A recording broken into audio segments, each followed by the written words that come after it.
Buenas tardes. Bueno, ahí vamos, ahí seguimos con una mecánica náutica online para todo el país acá del Instituto ITA. Arrancamos la segunda etapa. Habíamos hablado recién de tener la posibilidad de arrancar un tema nuevo, que es electricidad. Bien, bueno, yo lo que voy a hacer, como siempre hago cuando toco este tema, nos vamos familiarizando con algunos símbolos. Son símbolos que vamos a usar, que vamos a hablar de ellos. Vamos a... Ahí estamos. Este también. Aparte de lo que vamos a hablar de encendido, también vamos a hablar un poquito de conexión instrumental. Así que bueno, vamos a hacer un poco esa mirada de cómo conectamos los instrumentos, de qué mirada nos vamos a afianzar para conectar los cables, cómo es la corriente, cómo llega la señal. Así que bueno, muy bien. La primera pregunta es ¿cómo se genera corriente?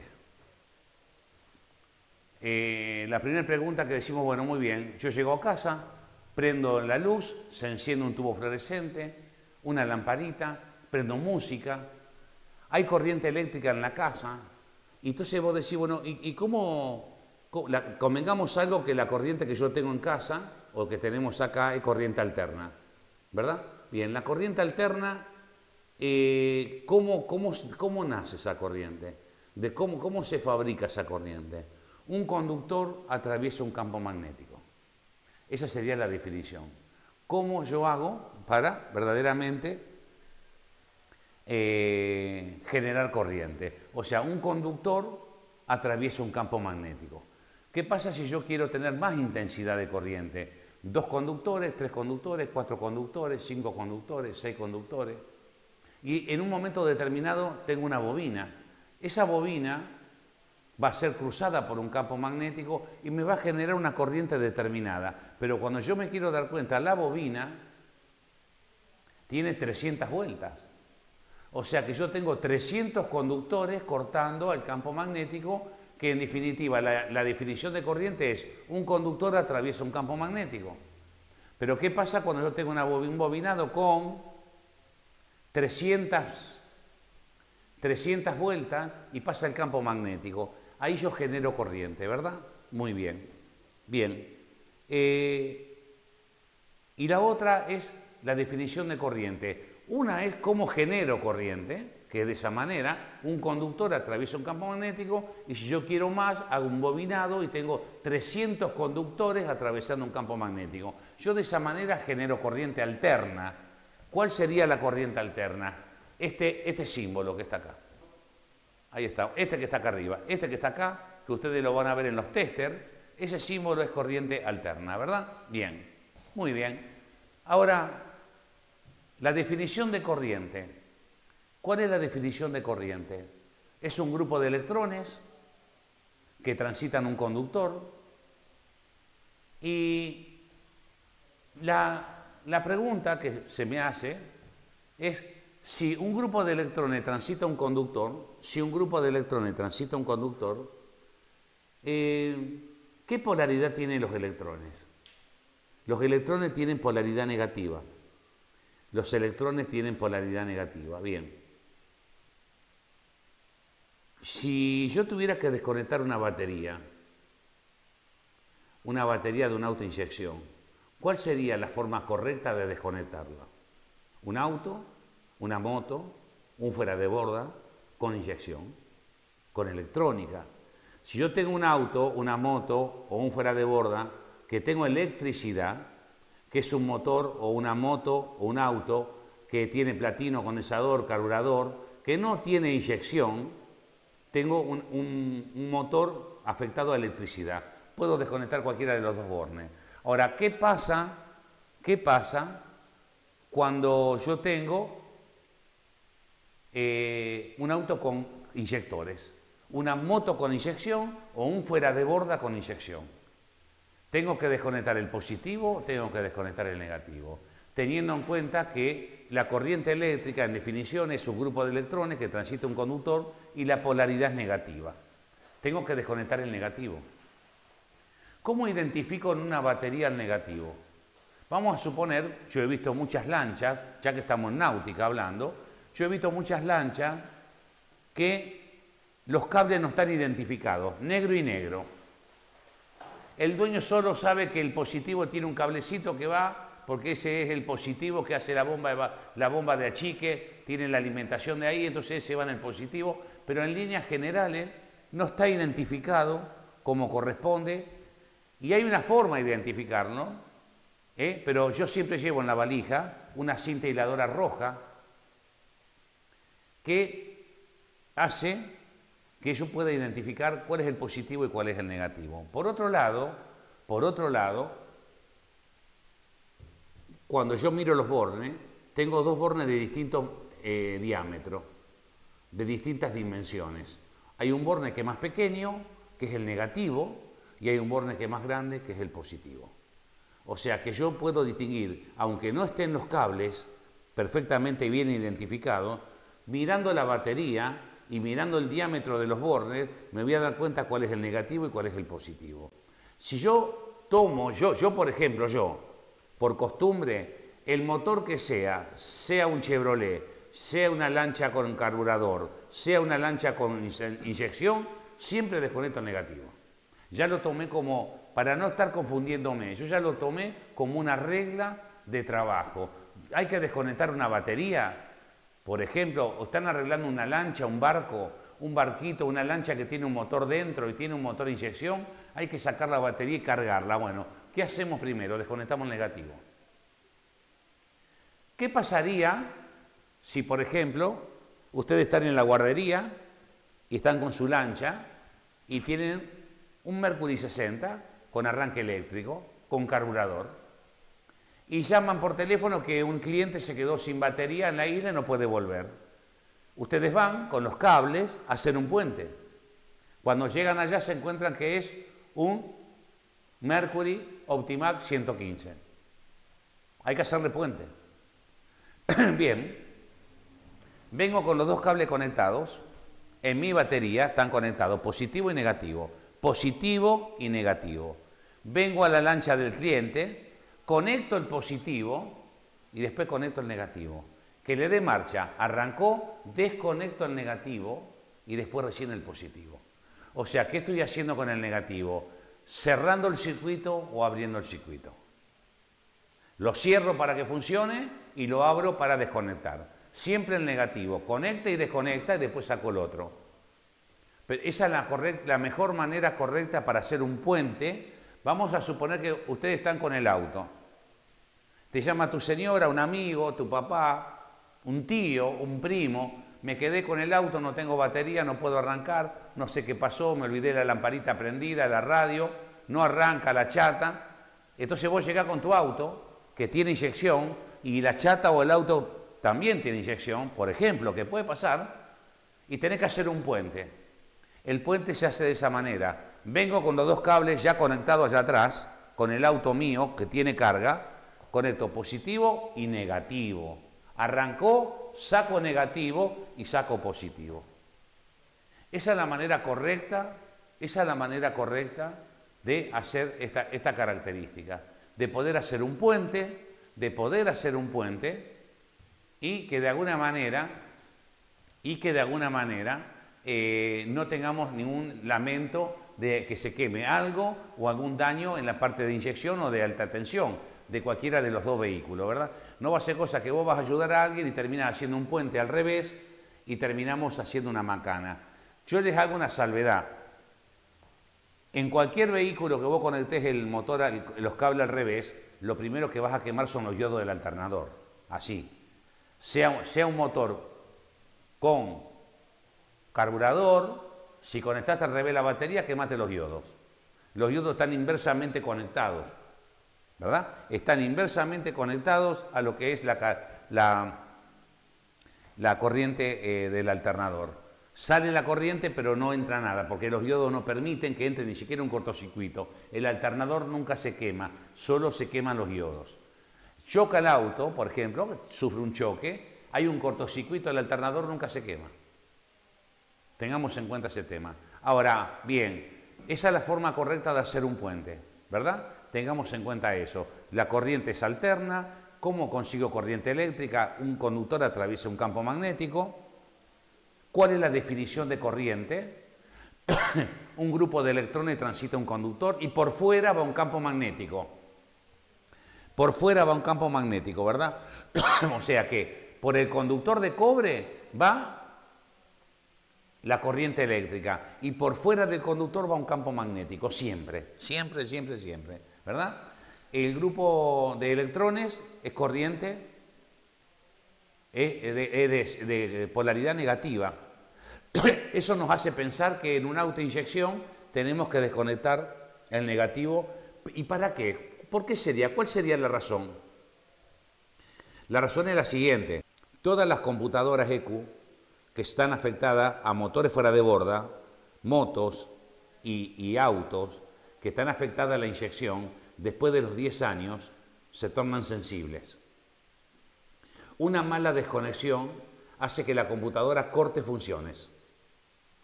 Corte funciones. Y eso es lo que ocurre cuando en un apuro, por una mala mirada o por una mala conexión o por un apremio en el río, se conectan las baterías o se hace un puente mal, el motor lo resiente y la computadora, por ejemplo, me tocó un motor a mí, un ETEC 300, que ocurrió eso, y en la desesperación que se puso en emergencia, quisieron cambiar las baterías, conectaron mal, y la computadora, dos funciones fundamentales las cortó, que las tuve que hacer por afuera. Carga de batería, no cargaba la batería, y por el otro lado, la alimentación de la bomba de alta de combustible para la inyección. Tuve que hacer todas conexiones por afuera para que eso funcionara. O sea que la computadora en dos funciones se cerró y no había forma de nada. Había que llevar a reparar la computadora, y era todo un tema porque no había garantías que eso funcionase. Así que tuve que hacer por fuera las instalaciones para que eso funcionara y que funcionara bien, ¿verdad? Así que tengamos en cuenta ese tema de cómo conectamos y cómo hacemos puente para cualquier elemento que tenga electrónica. A ver, yo estoy hablando, cualquier elemento sería moto, auto, lancha, un barquito en el agua también que pueda tener electrónica, y que tengamos en cuenta cómo saber hacer. Por ejemplo, te llaman y te dicen hay que arreglar un alternador de un motor dentro con inyección y tiene la EQ, y ustedes tienen que desconectar las baterías para sacar el alternador. Entonces ustedes ya saben que lo primero que desconecto es el negativo. Yo les hago una pregunta. Vamos entrando despacio a este tema. Yo les hago una pregunta. Si ustedes tuvieran que conectar en una lancha un cortacorriente, después de la charla que tuvimos nosotros acá, ¿dónde colocarían el cortacorriente? ¿En el positivo o en el negativo? Si ustedes tuvieran que colocar un cortacorriente a una chata o a un auto que tiene electrónica, ¿el cortacorriente iría en el positivo o iría en el negativo? Porque ahora pensamos distinto en una de esas. Y normalmente, a lo que ustedes se van a dedicar, que es a la mecánica náutica, puede pasar que en algún momento tengan que hacer algo de instalaciones eléctricas.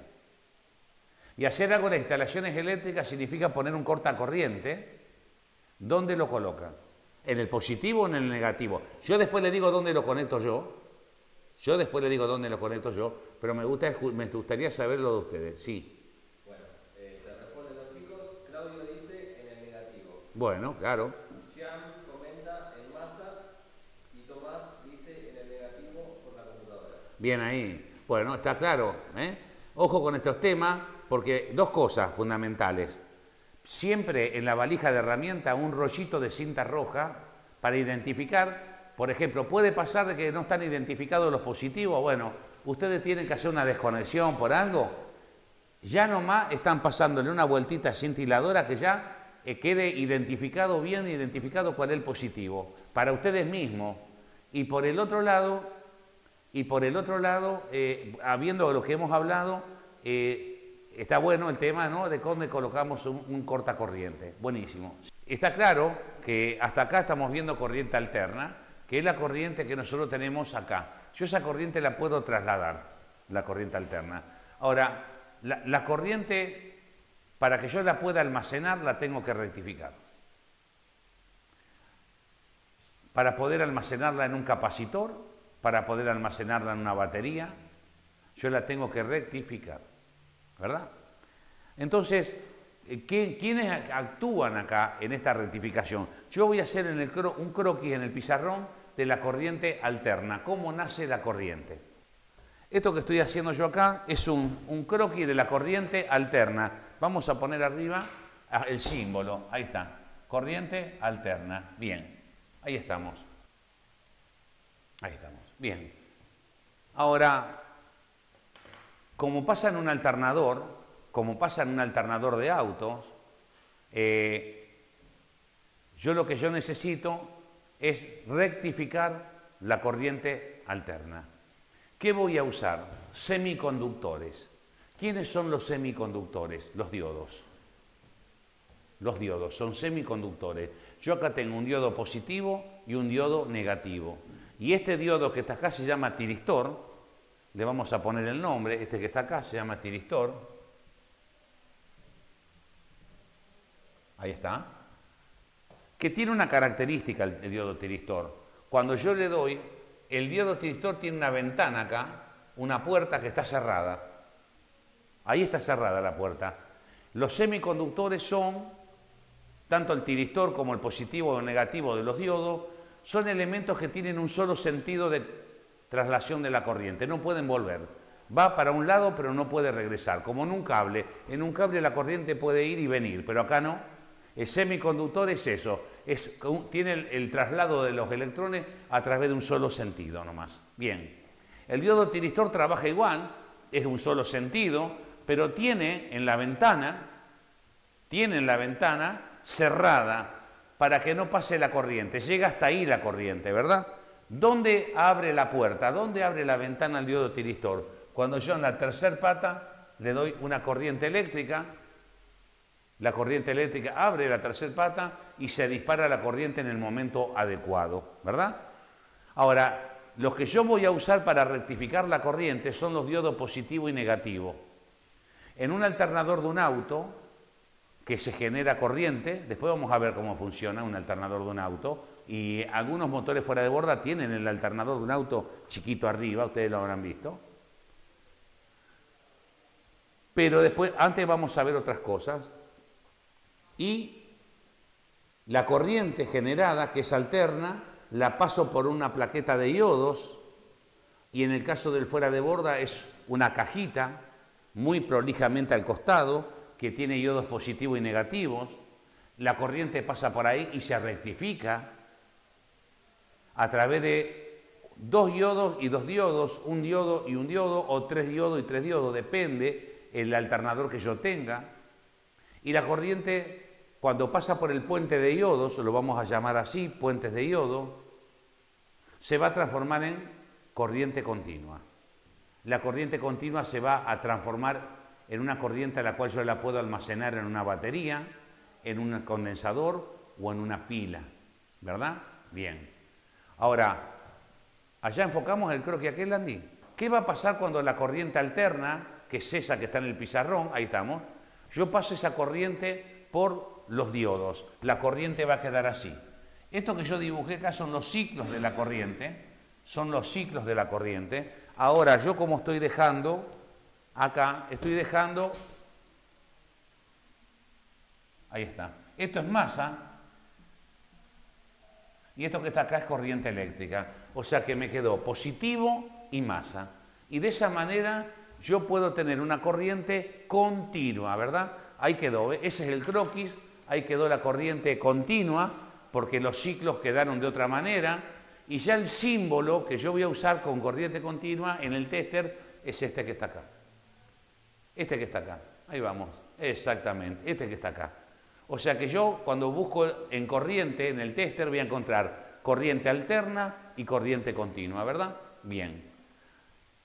Ya sé cómo genero corriente, cómo se rectifica la corriente a través de los diodos y cómo cambia la corriente. ¿Cuál es la necesidad de una corriente que yo la puedo trasladar?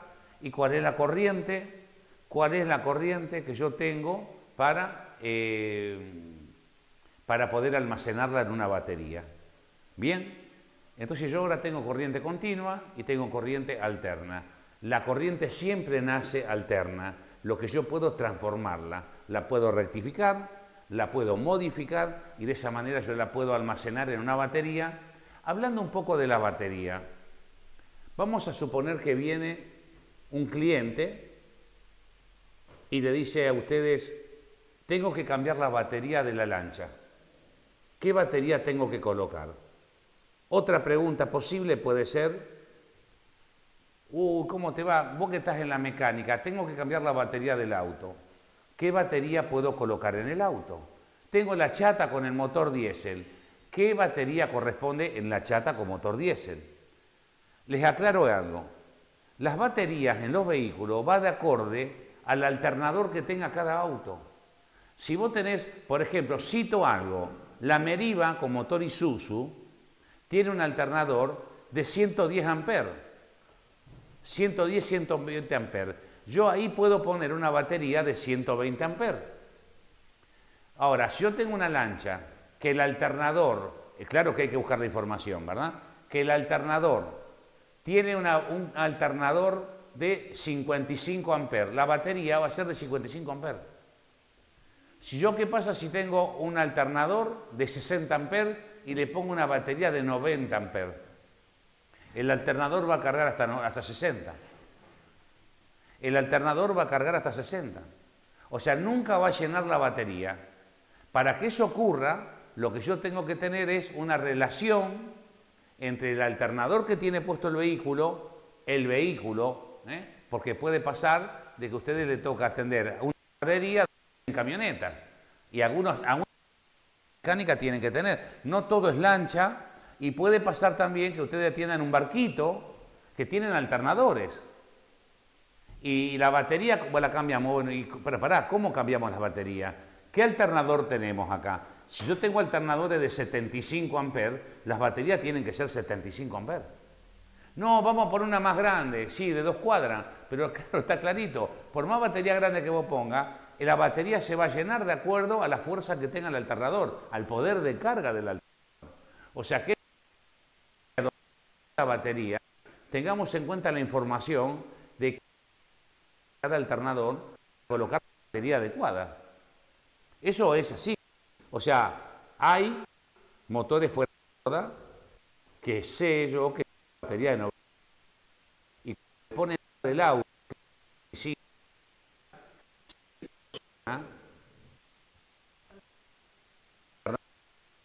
y tiene de alguna manera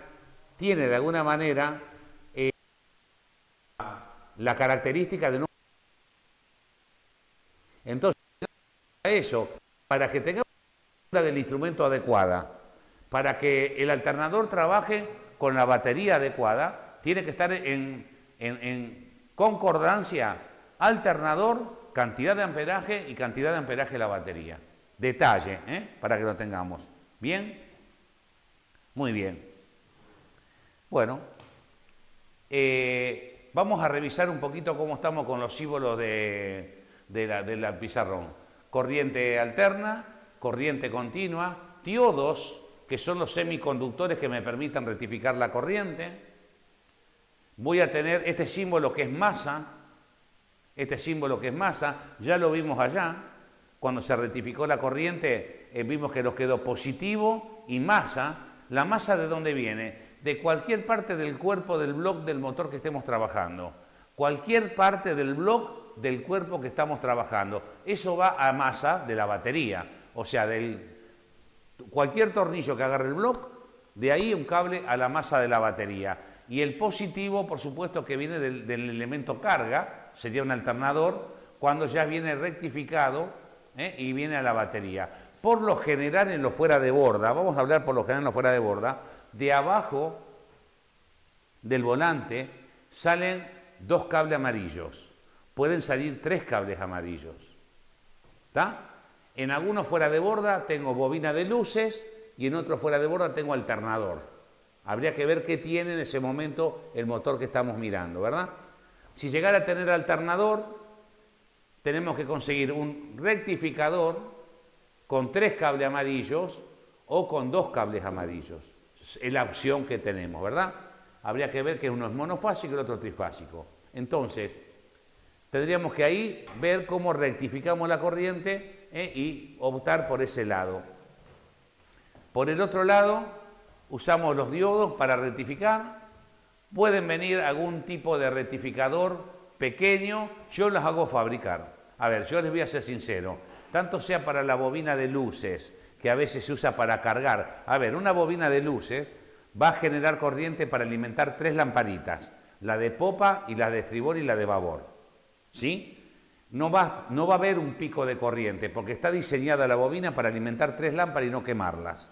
Ahora, esa corriente alterna, ¿la puedo transformar en continua? Sí, le pongo un puente de diodos y puedo rectificar esa corriente y conectar una batería a donde yo voy a tener un suministro de corriente continua donde me permita enchufar el celular, enchufar luces LED, tener luces de navegación constantes, ¿sí? Y eso me va a ayudar un montón, sí.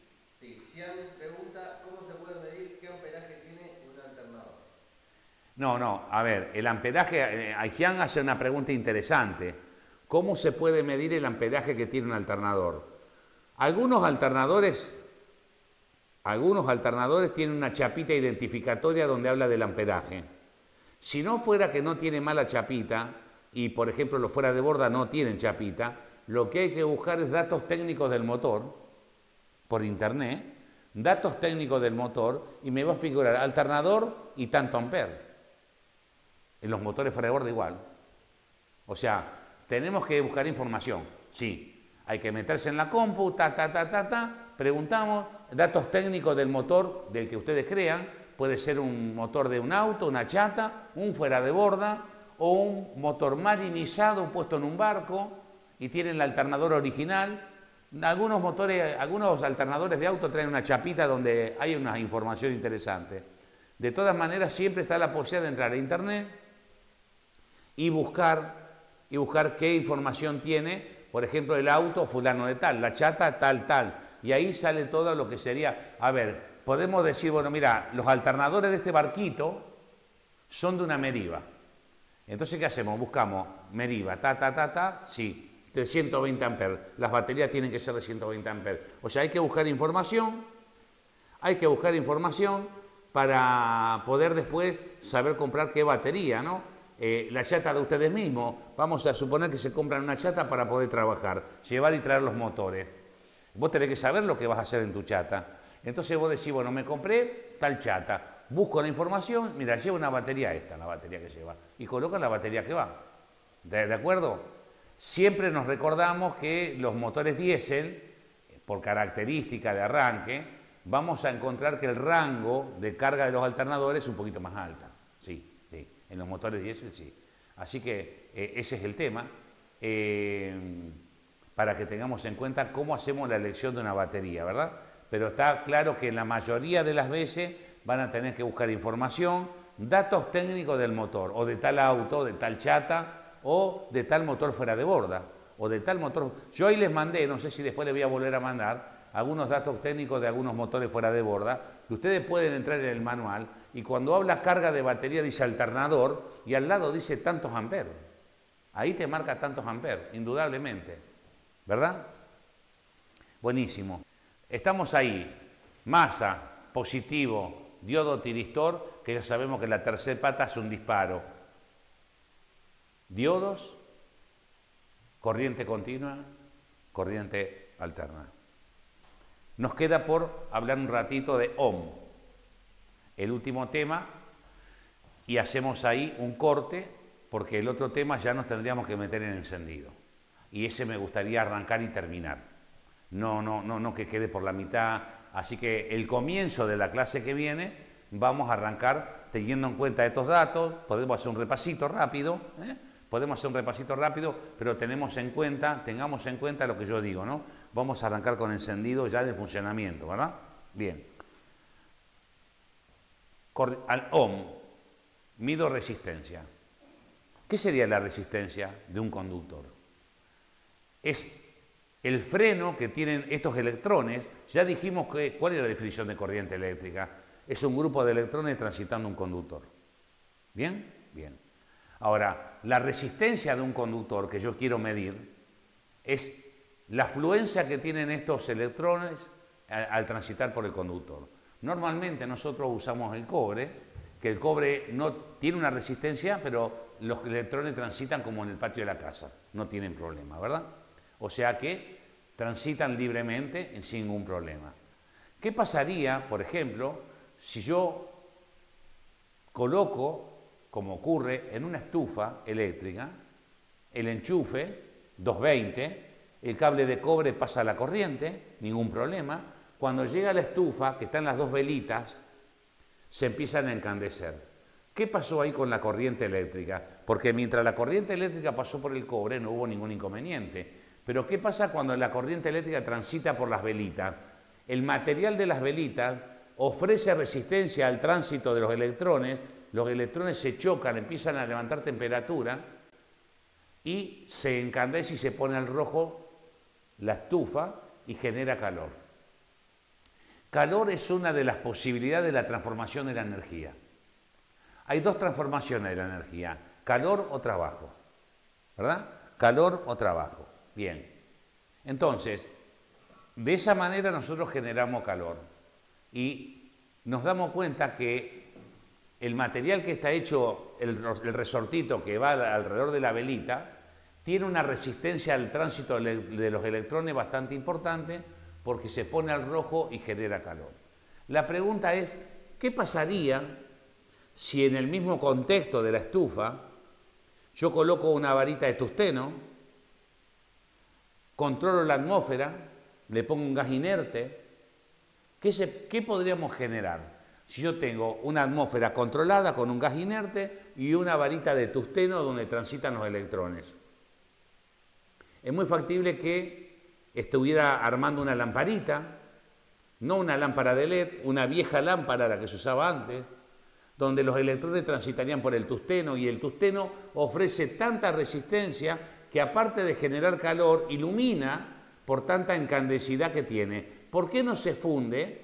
Porque yo lo tengo en una atmósfera controlada, que es una bombita, donde tengo un gas inerte, no aire, que tengo oxígeno, pero sí tengo un gas inerte y la lamparita va a prender hasta que ese gas inerte salga y entre el aire y en un momento determinado se termina fundiendo la varita de tungsteno. Y ahí terminaría la vida útil de la lamparita, ¿verdad? O sea que la resistencia de un elemento yo lo puedo medir con el tester. Es más, hay elementos que tienen valor resistivo alto y otro tan bajo, pero puedo, de alguna manera, el tránsito de los electrones, tener la capacidad o tener la viabilidad de transitar por el cobre sin tener ningún tipo de inconvenientes, ¿verdad? Que sería lo más normal. Tengamos en cuenta lo siguiente, en el mundo, toda la corriente generada, por el solo hecho de poder trasladarla, se pierde el 40% de lo generado. O sea que los recursos que se pierden solamente por trasladar la corriente, son tremendos. Porque hablar de un 40 o un 50% de pérdida solamente para trasladarla, y en definitiva lo que se está trasladando es corriente eléctrica, y ¿de qué manera se pierde? Se transforma en calor. Hasta acá en el mundo trasladamos la corriente eléctrica por cobre. Hasta acá no se ha inventado, hay algunas miradas sobre otros elementos, pero el cobre es el que nos permite trasladar la corriente eléctrica de un lado al otro y se pierde casi entre el 40 y el 50%, ¿verdad? Así que tengamos en cuenta esa situación de pérdida de corriente. ¿Puedo medir resistencia? Sí, tienen todos los conductores un valor resistivo y el cobre también lo tiene, con el cual nosotros vamos a trabajar. Vamos a pensar un poco. Para generar corriente yo necesito un campo magnético y un conductor. El conductor tiene que atravesar el campo magnético o viceversa. El campo magnético atravesar el conductor. ¿Bien? Ahora, yo tengo la posibilidad de hacer esa situación y tener la plasticidad de poder decir, bueno, voy a hacer un bobinado porque tengo un cable que mide 10 metros, pero yo lo veo que está entero. Yo lo veo que está entero. Ahora, cuando yo hago el bobinado, ya no lo veo que esté entero, ya es una bobina. Tengo 300 vueltas hecha una bobina y un campo magnético que va, de alguna manera, a acariciar el bobinado para generar corriente, ¿verdad? Bien, 300 vueltas y genero corriente. Ahora, cuando yo tuve el hilo, que igual hice la bobina, lo estiré y vi que estaba entero, medí la resistencia de ese material. Por ejemplo, me dio 300 ohm. Cuando yo hice el bobinado, mido las puntas de la bobina y me da 300 ohm. Con el tiempo la bobina se corta, se une como puede en el medio y yo veo que la generación de corriente es menor. Cuando mido la bobina, en lugar de 300 ohm, tengo 150. Tengo la mitad de la bobina, pero me marca continuidad. Una cosa es continuidad y otra cosa es el valor resistivo. Yo con 300 ohm la bobina está entera. ¿Qué pasa cuando yo mido y me da 150 ohm? ¿Qué pasa? La bobina está por la mitad. ¿Qué ocurrió? Se pudo haber cortado un bobinado, se pudo haber tocado porque genera corriente, se suelda en el medio y estoy trabajando con la mitad de la bobina. Si concretamos esto de que el campo magnético pasa y yo necesito 300 vueltas, pero solo tengo 150, ese bobinado va a rendir la mitad. No sé si voy a poder tener las expectativas con el motor en la parte de encendido. O sea que verdaderamente con el tester, midiendo el valor resistivo de la bobina, puedo determinar si está en condiciones de usarse o no usarse, o tuvo un deterioro y hay que cambiarla o rebobinarla para tener la certeza de que ande, ¿verdad? Así que de eso se trata, medir la resistencia de una bobina. ¿Qué lo vamos a hacer acá? Lo vamos a hacer acá y de alguna manera vamos a tener la expectativa de poder medir varias cosas. Vamos a medir sensores inductivos, bobinas de alimentación, bobinas transformadoras también. Así que vamos a hablar un poquito de eso.